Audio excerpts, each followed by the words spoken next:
Or Moïse était un homme fort patient, humble, plus qu'aucun homme sur la face de la terre. Livre des Nombres, chapitre 12, verset 3. Quel verdict! Plus que tout homme, dépassant tout autre homme de la tête et des épaules. Et comment est-il parvenu à cette stature? Il est dit qu'il était dans l'humilité, un homme fort humble plus qu'aucun homme. Oh, quel grand résumé de la vie d'un homme. Vous pourriez dire de Moïse qu'il était grand dans beaucoup de domaines, très grand, mais la Bible ne fait pas beaucoup d'état de sa grandeur dans ces autres domaines. La Bible rend son verdict en déclarant qu'il était l'homme le plus humble sur la terre. L'estimation de la grandeur selon Dieu, c'est ce qu'il appelle grandeur, humilité. Nous ne voulons pas en rester là. La fragilité, c'est ce qu'il pensait de lui-même. C'est ce qu'un homme est en lui-même et envers lui-même. Quand Moïse était seul, il pensait de lui-même qu'il était très pauvre.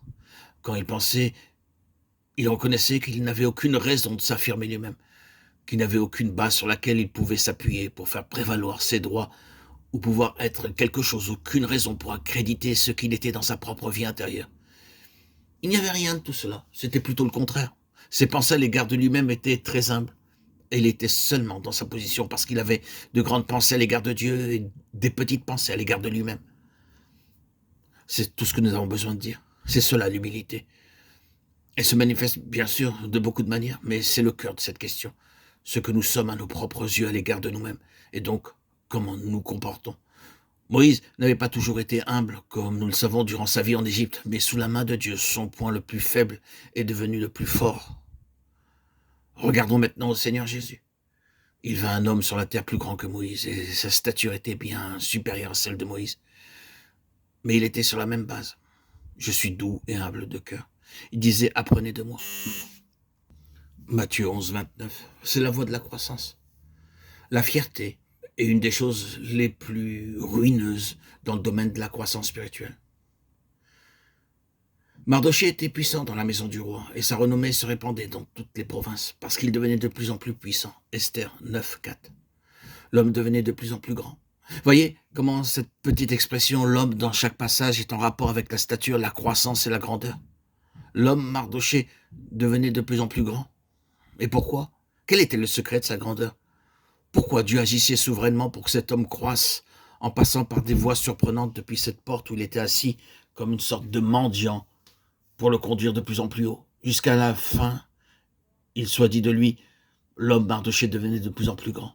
Et pourquoi donc? Il y a seulement une raison.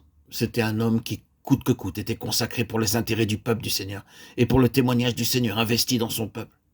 C'est la réponse. Vous connaissez l'histoire de Mardochée et d'Esther. Ici, nous avons un homme dont l'histoire tout entière est résumée par un profond souci pour le peuple du Seigneur, parce qu'il incarnait le témoignage du Seigneur. Nous avons bien sûr besoin de voir qu'Israël était choisi par Dieu pour être sur la terre, le peuple, le vase de son témoignage. Dans ce contexte, ce peuple était sur le point d'être décimé, jusqu'au dernier enfant, par le travail néfaste, par le moyen du rusé Aman, inspiré par le diable. Ce méchant Aman, la Gagite, cet homme Mardochée, avait pris position face à ce raz-de-marée d'iniquité qui voulait faire mourir le peuple de Dieu, afin de détruire le témoignage du Seigneur sur la terre. Il est demeuré ferme, et ce fort courant s'est brisé sur lui, et Dieu l'a honoré en l'élevant. Sa grandeur n'était pas due à un revers de fortune en sa faveur, mais parce que Dieu était avec lui. Et on est toujours ainsi. Quoique certains essaient de faire et que beaucoup veulent nous rabaisser et nous faire sortir de la position, cette grandeur spirituelle sera introduite en nous par le Seigneur si nous avons ce souci pour ses intérêts dans son peuple. Ce sont les caractéristiques de la grandeur, car elles sont les caractéristiques de Christ, et c'est ainsi que nous parvenons à la pleine stature, à un homme en Christ.